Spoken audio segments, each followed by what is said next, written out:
What would you do? On a blistering noon across the red earth, if you saw a woman collapsed, her body torn apart, her breath just a thread away from vanishing, would you save her? Or walk away, as if she had never been there? That was the very scene Jonas McCrae, a cattleman long accustomed to loneliness, faced that day. And it was that moment which drove his quiet life onto a road from which he could never turn back. Before we ride deeper into this story, let me pause a moment for those of you listening now. If these opening words stir something inside you, unease, sorrow, or a memory of times when life itself hinged on a single choice, please press that like button and share where you're watching from, whether it's a warm room or a porch in the country. I promise, if you stay with me to the end, you won't just hear another Western tale. What awaits is a journey through conscience, fear, and the courage it takes when a man stands on the razor's edge between survival and humanity. That afternoon, the sun blazed down as if it meant to set the plains on fire. The red soil cracked open, heat rising in wavering lines that made the horizon quiver like a warped mirror. Jonas rode slowly home from a long day pushing cattle, his eyes narrowed against the glare. Suddenly, a dark shape sprawled across the ground, caught his eye, a body lying still in the dust. He jerked the reins, his horse reared, and a cloud of dust burst around them. As he drew near, Jonas saw clearly that it was a Comanche woman. Her skin was bronzed, her frame strong, built for work. Yet now, her whole body was caked with dirt and dried blood. Purple lash marks striped her back. Raw leather still dug into her wrists. Her chest rose and fell faintly, each breath a battle against death itself. For an instant, Jonas froze, hand dropping to the knife at his belt. Part of him screamed this was a trap. The Comanche had warned him more than once, don't meddle in our affairs. What if this was bait? What if eyes were already on him from the brush? Waiting for the moment to loose an arrow, sweat rolled down his temples. Not just from the heat, his heartbeat pounded like war drums in his chest. He knelt and pressed trembling fingers to her neck. The pulse was so faint he almost thought it was gone. Two paths flared before him: leave her to the vultures and save his own hide, or take her in and invite a storm he could never control. Jonas clenched his jaw, gray eyes narrowing with sudden resolve. He drew his knife and slashed the binding leather apart. Blood oozed where it had chewed into her skin, but at least her hands were free. Without another word, he bent, heaved her body onto his shoulder. She was heavy, like a whole sack of grain, but the cattleman was no stranger to hard labor. Grunting, he lifted her across his horse's back. "Damn it," Jonas muttered, spurring the horse forward. Hooves pounded, red dust trailing like smoke, the air thick with sweat and the copper tang of blood. Jonas knew well if anyone had been watching. They now knew where he stood. And once you chose, there was no walking back. The sagging wooden gate came into sight. Jonas barreled through, pulling up in front of his weather-beaten cabin. He lowered the woman onto a frayed blanket near the hearth and went to work at once, coaxing fire to life. Yellow flames flickered over his sun-darkened, weary face. The water tank was nearly dry, but he dipped a rag, wiping dirt and blood from her cheeks. Her wrist pulse still fluttered, weak but real. For Jonas McCrae, who for years had lived as a shadow of himself, caring only for the parched land and his cattle after disease had stolen his wife and 2 young sons. This was a shattering break from the routine of solitude. He had long avoided town, avoided people, avoided trouble. Yet in that scorching dusk, he had already bound himself to both. Night spread quickly, prairie wind hissing through the cracks of the cabin walls. Carrying the lingering heat of day, Jonas sat near the fire, rifle at arm's reach. He looked at the unconscious figure stretched on the blanket, his gut tightening. Whoever had left her to die out there might not be finished. They could come back tonight, and if they did, it would be Jonas McCrae standing in that doorway, the last line between her and death. My friends, this is only the beginning, and already the air is heavy with dread. The road ahead holds secrets, choices, and dangers sharp as barbed wire. Stay with me, because from here, the lives of Jonas McCrae and this Comanche woman will weave together, pulling us across the line between fear, suspicion, and the courage it takes to defy them both. That first night in the cabin, the fire in the hearth had burned low, leaving only a few glowing embers to paint faint shadows across the walls. The wind hissed through the gaps in the weathered boards, whispering like unseen voices. Jonas McCrae dozed in his chair, rifle laid across his knees, his body sagging after the long day. He was a man unaccustomed to company, and never had he imagined entrusting his life to a stranger under his roof. Yet this night, the silence inside the cabin was not peace. It was tension, stretched tight as a rawhide rope ready to snap. A small sound broke at the shuffle of a blanket. Jonas's eyes snapped open. In the glow of dying coals, he saw the Comanche woman bolt upright. Nayeli's dark eyes were wide, wild, like a cornered animal. Her breathing was sharp, chest heaving, sweat shining on her brow. Then he noticed her hand, somehow. She had snatched the small knife he had left carelessly by the stove. The blade flashed in the faint firelight, a shard of steel catching every flicker. In that instant, the air in the cabin thickened, heavy with the threat that blood might be spilled in the next heartbeat. Jonas didn't move. Slowly, deliberately. He raised both hands, palms open, his voice low and gravelly. Steady as the wind itself if you're set on stabbing me. Do it clean. But if you want to live, put the knife down. Nayeli didn't answer. Her eyes darted around the small room, the faded walls, the worn table, the meager stove. No shackles, no bars. Nothing to mark it as a prison except perhaps the man himself, tall and lean, standing between her and the door. His gray eyes stayed fixed on her, not the eyes of an attacker, but of someone willing to prove he meant no harm. The silence pressed in. Even the crackle of the fire seemed loud. The knife trembled in her hand. Just a fraction. Was it from fear? Or from the weakness still draining her strength? Jonas couldn't tell. All he knew was that the air between them bristled with suspicion, like the powder smoke of a duel before the first shot. Then came a sound, low and ragged, a sigh, dragged from deep within her chest. With it, the knife slipped from her fingers and clattered to the wooden floor. Her body crumpled, falling heavy as a felled tree. Jonas stayed motionless for a breath, then stepped forward only when he knew the blade was out of her reach. He picked it up, but what he did next surprised even himself. He set down the cabin's last bowl of water and slid it toward her. "Drink," he murmured, voice steady but not unkind. "You need it more than I do." Nayeli's hand shook as she reached for it, her eyes never leaving his face. She sipped slowly, each swallow careful, her gaze sharp and suspicious as though bracing for a trick.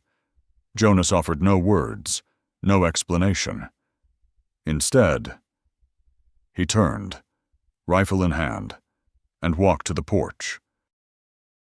He sat down on the steps, lit a cigarette, and let his silhouette darken against the moonlight. From inside, through the crack of the open door, Nayeli watched. The man did not stir. He sat as still as stone, the faint smoke curling up into the pale night sky. Sleep would not come for her. Each time a nightmare clawed her awake, she opened her eyes, and there he still was, never stepping in, never leaving. Something strange began to stir in her chest. Not trust, not yet, but not pure fear either. It was something thinner, rarer, a glimmer of safety she thought had died long ago. She didn't rest easy that night, but for the first time in months, she didn't feel abandoned to the dark. By the time dawn crept in, silver light slanting across the floorboards, Jonas was still there in the same place. He turned his head at last, his voice quiet, almost gentle. If you want to stay until you're strong again, then stay. If you'd rather leave, I won't stop you.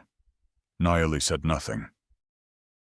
She pulled the blanket tighter across her shoulders and turned her face away, but her fingers dug into the fabric, gripping it hard, as if it were an anchor. To Jonas, that was answer enough. That first night had planted a seed between them. It was not trust, and it was far from peace. It was only suspicion, sharp and raw. But it was also the beginning of something else, an uneasy thread, spun in the firelight of doubt, that tied two strangers together in the dark. In the days that followed, the sun still burned hot over Mesquite Basin, but the air inside the little cabin had changed. Nayeli was no longer a shadow lingering at death's edge. Hour by hour, her strength returned, like a smoldering fire slowly fed with dry wood. On the first morning she could stand on her own. Nayeli stepped out into the yard. Her shoulder was still bound with rough cloth, but her eyes shone clearer. Jonas was bent over a broken stretch of fence, hammer in hand. He didn't look up. He only spoke in his gravelly, even tone, as if talking to the wind. You're stronger now. If you want to eat, there's a bucket by the cattle pen. Go draw some water. No reply came. But moments later, Jonas heard the scrape of wood against stone. Glancing over, he saw her at the well, lowering the heavy bucket with steady arms. Muscles flexed beneath sun-darkened skin as she hauled the weight back up. The midday sun lit her face, and Jonas saw strength where yesterday there had only been weakness. He paused, just for a second, then turned back to his fence. That day, Nayeli said almost nothing. She followed him at a distance, watching as he patched the mud walls and twisted wire. When Jonas finally stopped to wipe the sweat from his brow, she stepped forward, took the hammer from his hand, and drove the last nails in herself. The sharp rhythm of metal striking wood rang across the yard. Jonas stood still, then gave her a single quiet nod. That evening, smoke rose from the stove this time, not from Jonas's hand. Nayeli lit the fire, stewed a simple rabbit, and set the bowl in front of him without a word. Jonas looked at the food, then at her. He gave another nod, silent but heavy with meaning. From then on, the cabin was no longer so silent. The sounds of labor filled the days, the scrape of a shovel, the crack of hammer on nail, the shuffle of footsteps across the yard. Jonas dug a new waterhole. Nayeli carried stones to brace the walls against the wind.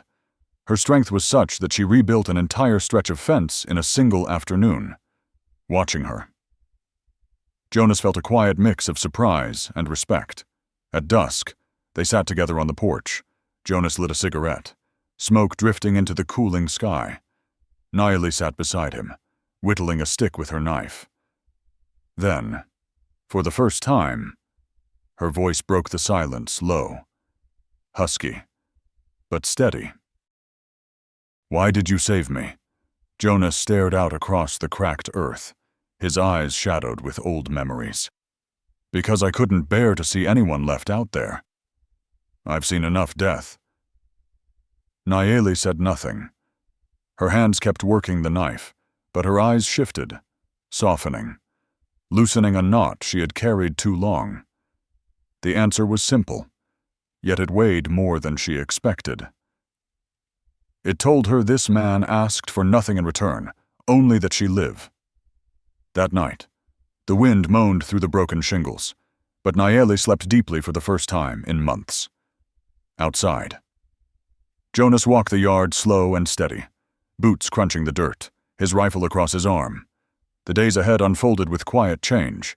They spoke little, but gestures became their language, a bowl of stew set down, a wall repaired, a nod of thanks. Between them, something wordless grew. Nayeli no longer looked at Jonas as a threat waiting to turn. Jonas no longer saw her as just a burden. What stretched between them was a fragile trust, silent, cautious, but as real as a rope tying two riders together through a storm. And within those days, in that old weathered cabin where loneliness had long settled deep, a different warmth began to take root.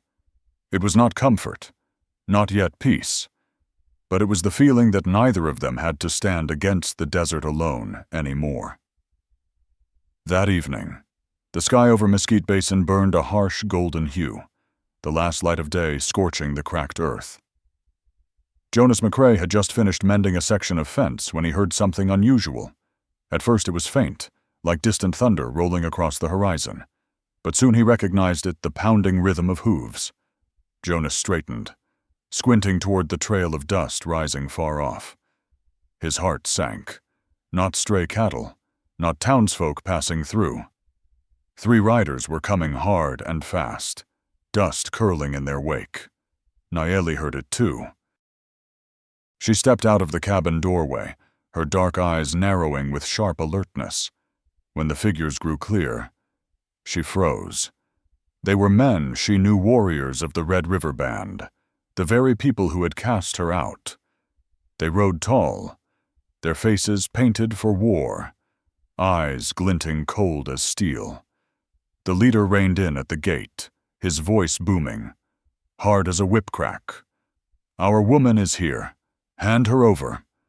The air grew taut, as if the world itself held its breath. Jonas stepped forward, hand resting on his Winchester, voice low but unyielding. "She's wounded. She has the right to stay here until she's healed." The wind hissed across the prairie, carrying dust like ash. Another rider barked, rage in his eyes. "She has been cast out. She has no right to live on this land. If you shelter her, you make yourself our enemy." Behind Jonas, Nayeli stood rigid, her shoulders trembling, yet her gaze burning. Her hand clutched the small knife at her side, as though even wounded. She would not go down without a fight.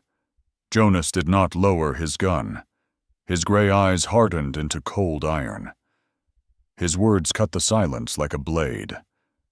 "If you're here to kill, you'll have to go through me first." The yard fell deathly still. The only sounds were the heavy snorts of horses, the creak of leather, and the moan of wind. Nayeli, glancing at Jonas's stance, saw his shoulders coiled tight, his finger resting steady on the trigger, ready to fire at the first wrong move. The leader's face twisted with fury. He spat into the dirt, then jerked his reins. "We will return. And next time, we won't come alone." The words sliced the air like a knife. Then all 3 wheeled their horses and thundered off, leaving a trail of red dust hanging in the fading light. Silence, heavy as stone, settled over the yard. Jonas lowered his rifle but didn't put it away. Turning back, he saw Nayeli still gripping her knife, her knuckles white, her dark eyes locked on the horizon long after the riders had disappeared. "They'll be back," Jonas said quietly, his voice carrying the fire of the standoff. "And next time, there'll be more of them." Nayeli gave no answer, but in her eyes there was no longer just fear. Something else had kindled there, a fierce will to survive. She stepped closer, set her knife down on the table, and nodded once. It wasn't words, but it was a choice. In that moment, an invisible bond pulled tight between them. Both understood that whatever storm tomorrow brought, they would have to face it together. That night, Jonas stoked the hearth until the flames cast his weathered face in flickering gold. He stacked sandbags, cleaned each cartridge of his ammunition, and checked every crack in the cabin walls. Nayeli sat nearby, binding her shoulder again, her face grim, her frame tense with the bearing of a warrior. The silence inside was broken only by the pop of burning wood and the whistle of wind against the old planks. Yet within that silence lay a promise unspoken when the storm came. Neither of them would run. 3 days after the first standoff. Mesquite Basin lay in an uneasy silence. But Jonas McCrae and Nayeli both knew that silence did not mean peace. It felt more like the stillness before a storm, thick, waiting, heavy enough to make a man's heartbeat pound louder than hoofbeats. The night the riders left, Jonas had begun preparing. He hauled out old sandbags from the shed, dusted off every cartridge he owned, and stacked them in a wooden chest by his bed. He braced the doors with new timber, set planks against the porch, and built up a low earthwork as a firing line. Nayeli did not stand aside. Though her wound was still raw, she rolled up her sleeves, dragging timber, lifting stones, and carrying what her strength would allow. At times, blood showed fresh through her bandage, and Jonas barked at her to stop. She only shook her head, black eyes blazing with resolve. "I've lain helpless long enough." Her look seemed to say. Jonas said no more. Together. They rebuilt the windbreak, stacked stones against the cabin wall, and dug a shallow trench to keep fire from spreading to the house. They worked without much speech. A nod, a glance, a shared rhythm of labor, those were enough.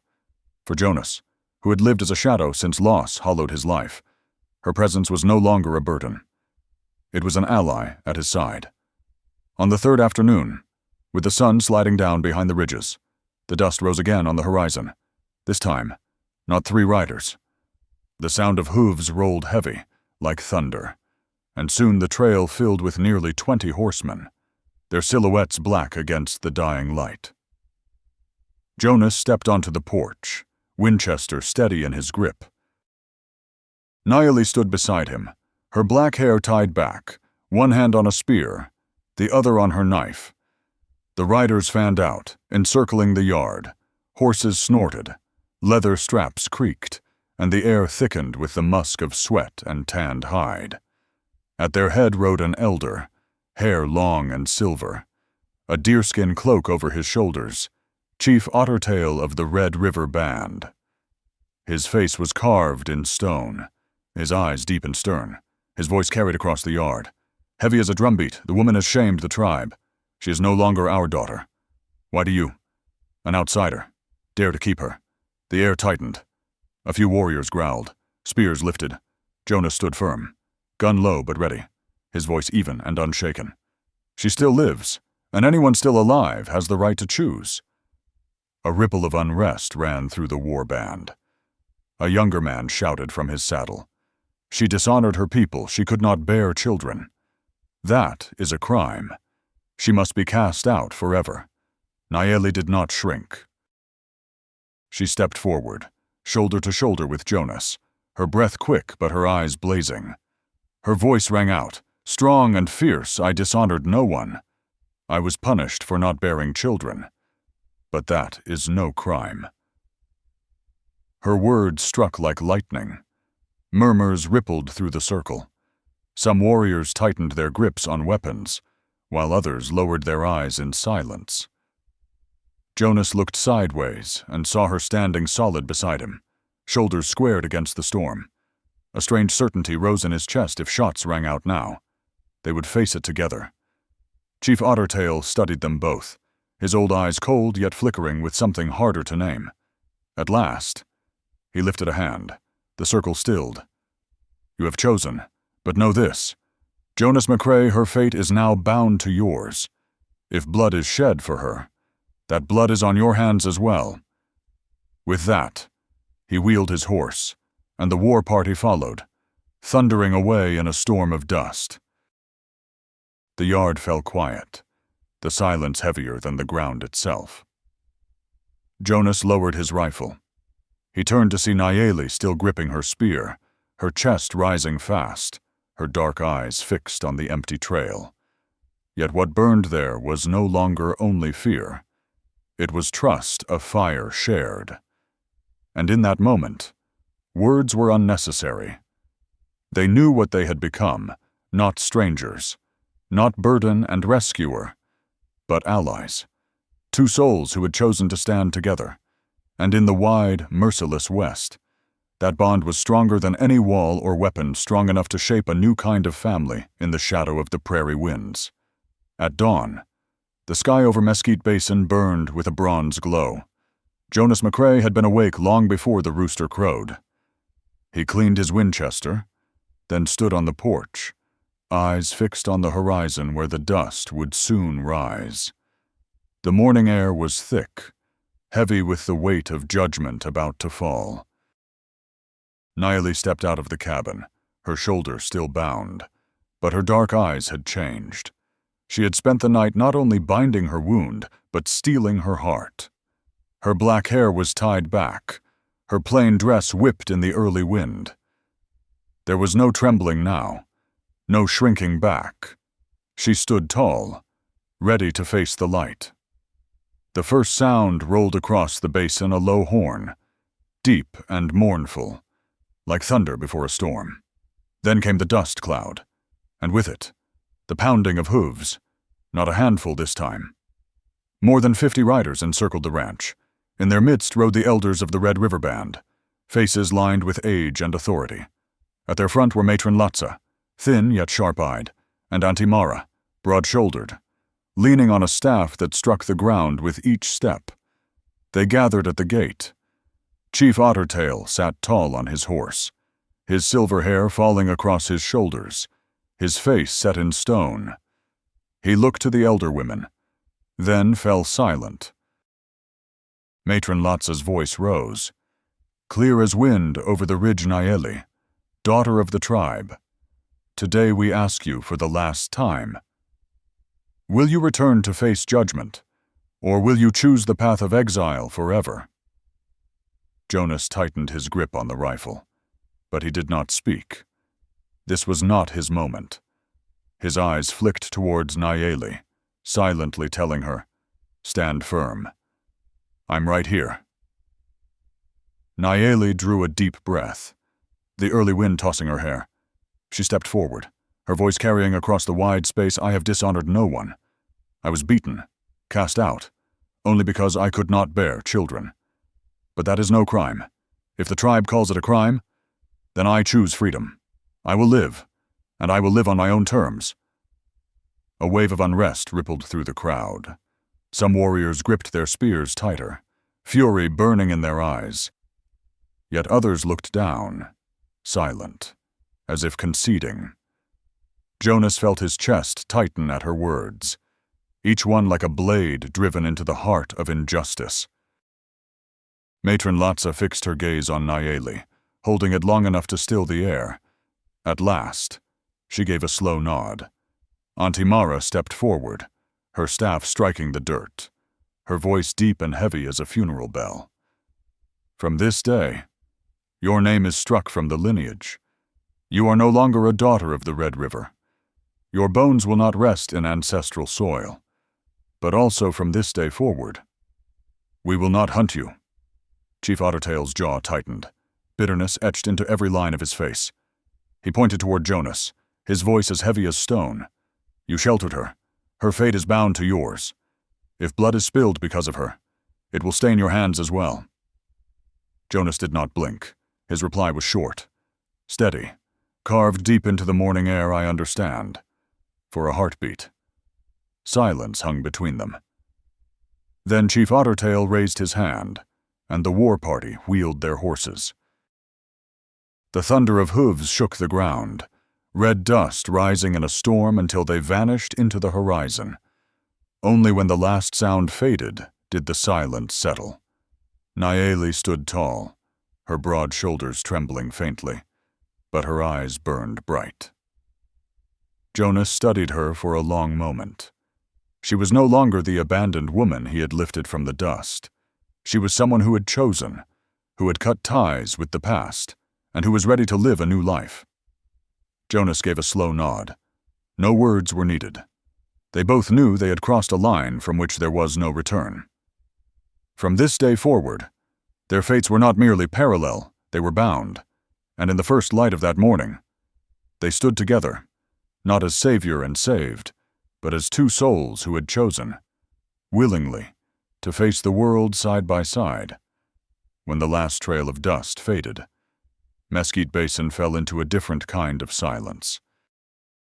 No more shouts, no more judging eyes of the council, only the whistle of wind across the prairie grass and the groan of an old fence post. Jonas McCrae lowered his Winchester, his shoulders slowly easing. Beside him, Nayeli still stood tall, her eyes fixed on the horizon where the riders had disappeared. In her face, Jonas saw something new, not fear, not pain, but a resolve firmly rooted. Jonas said nothing. He only gave her a slow nod. It was the language he spoke best, and by now Nayeli understood it. That nod meant from here on, we stand together. The day passed with a different rhythm. No pounding hooves beyond the gate, no voices of threat. Instead, the sounds were of labor, the scrape of shovels, the strike of hammers, the splash of water sloshing in buckets. Jonas dug another water pit. Nayeli carried the timber he pointed to, set each piece where it belonged. They didn't need words. Their work had found a cadence all its own. By noon, Jonas sat on the porch, wiping the sweat from his brow. Nayeli came out carrying a wooden bowl of leftover stew. She set it in front of him, then sat down at his side, eyes cast across the sun-scorched plain. Jonas ate slowly, set the bowl aside, and let a trail of smoke curl up from his cigarette. A simple moment, but in its simplicity, he realized he was no longer eating alone. That evening, they drove the cattle back to the pen. Nayeli walked alongside him, sure-footed, rope in hand as if she had done it all her life. Jonas glanced at her as she moved beside him, and for the first time in years, the weight of solitude lifted from his shoulders. For so long, he had walked the herd alone, closed the gate alone, ended the day alone. But now, when the gate swung shut, another set of hands pushed with his, another set of shoulders bore the work. That night, they sat again by the fire. Jonas poured black coffee into a tin cup and handed it to her. Nayeli took a sip, then set it down, staring into the flames. Jonas exhaled, his voice low and heavy. From here on, there won't be peace. They said it, their eyes made it clear.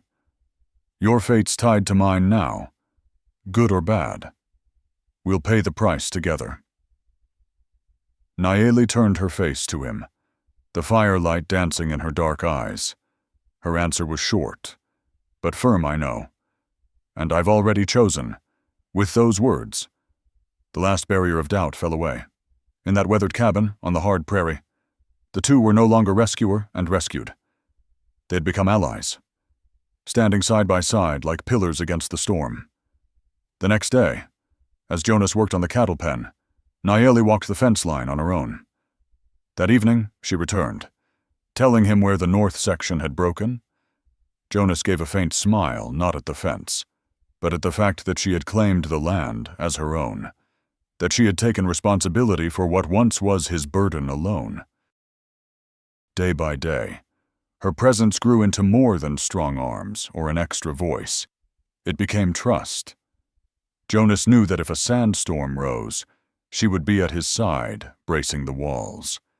If enemies crept at night, she would keep watch as he once had.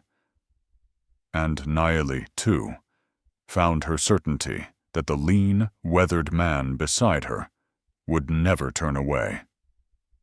On the 7th morning, as pale light spread over Mesquite Basin, Jonas stood by the gate, rifle resting across his arm, eyes on the distance. Nayeli came to stand beside him, not behind, but shoulder to shoulder. Together they gazed at the horizon. No words passed between them. They didn't need them. Both knew that whatever road stretched ahead, they had chosen to walk it side by side, their fates bound, their trust sealed in silence. That afternoon, the sky over Mesquite Basin changed without warning. Heavy clouds gathered from the west, swallowing the harsh golden light. Wind whipped across the prairie, carrying the dry, bitter scent of soil that had been waiting too long for rain. Jonas McCrae was checking the north fence when he heard the rumble of distant thunder. He looked up to see white lightning split the sky. Then came the rain. At first it fell in scattered drops, but within moments, the heavens opened. Sheets of water pounded the roof, hammered the fences, soaked the cracked earth until it drank greedily. Jonas stood still, his shirt plastered to his back, letting the storm wash over him. He had not seen rain this beautiful in years. The parched land breathed it in, and the smell of wet earth rose like a long, weary sigh. From the cabin doorway, Nayeli stepped into the storm. Her black hair flew loose in the wind, strong arms lifted wide. Rain mixed with the old scars on her skin, washing away blood and dust, as if wiping clean the memory of her punishment. She tilted her face to the sky, eyes closed, receiving it not as water, but as a baptism. She was no longer the abandoned woman Jonas had found in the desert. She was reborn. Jonas watched her, then walked out to stand at her side. The rain soaked them both, sweeping away years of grief and loneliness. Two people, once lost, now stood together beneath the first storm of the season, a silent promise written in water and sky. When the rain eased, they went inside without many words. But the very next morning, the work began. Jonas picked up his hammer. Nayeli lifted a spade. Together they cleared the barn, reinforced the windbreak, and planted rows of beans near the well. They patched the roof, closed the cracks in the walls, and dug trenches to carry water away from the cabin. Every stroke of the hammer, every fence post driven into the soil, meant more than just repair. It meant claiming the ranch as their own, not Jonas's alone, not Nayeli's, but theirs, built on courage and trust. By late afternoon, they sat on the porch, watching sunlight pierce the clouds, casting a glow over the damp prairie. Jonas lit a cigarette, smoke curling into the air still heavy with rain. Nayeli sat beside him, slowly sharpening her knife. "You can leave," Jonas said quietly. "They won't hunt you anymore. The road to town is still open." Nayeli turned, her dark eyes steady. "Do you want me to go?" Jonas stayed silent for a long moment, listening to rain drip from the eaves. Then he shook his head. "No, I don't think this ranch is big enough for just one person anymore." For the first time since he had found her. Nayeli smiled. It was faint, but real like firelight glowing in the dusk. The days that followed brought change to the land. The horse corral rose higher. The fences stood stronger. The soil near the well softened and ready for planting. Nayeli carried the heaviest logs. Jonas drove the posts. They worked without complaint, each act of labor a declaration that this land, once silent with sorrow, now had life again. One night, they lit a fire outside the cabin. Flames danced against the wet earth, shadows stretching across the yard.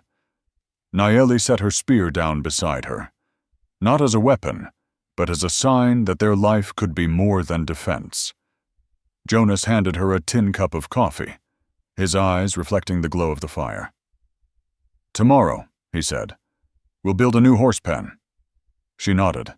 The firelight caught her face strong, scarred, but peaceful. In the hush of that night, there was nothing but the smell of wet earth, the crackle of fire, and the unspoken truth two people who had lost everything had found a place to begin again. My friends, if you've followed this far, you've seen how far they've come, from suspicion and fear to trust and resolve. Jonas and Nayeli now share a home built not from wood and nails alone, but from courage and faith in one another. And perhaps that is the lesson this Old West still whispers to us. No matter how much we've lost, we can still choose to build again together. So what do you think Jonas and Nayeli should do next? Should they expand the ranch, open their gates to others who have been cast out, turning Mesquite Basin into a refuge, or should they keep it a sanctuary for just the two of them? a quiet place of healing and peace. Leave your thoughts in the comments below. And if this story touched you, please give it a like, so I know these words reached your heart. Don't forget to subscribe, so you won't miss the next tale from the frontier stories of dust and rain, of danger and hope, of men and women who dared to stand side by side against the world. Until next time, may the road rise to meet you, and may your own home be built on courage and trust.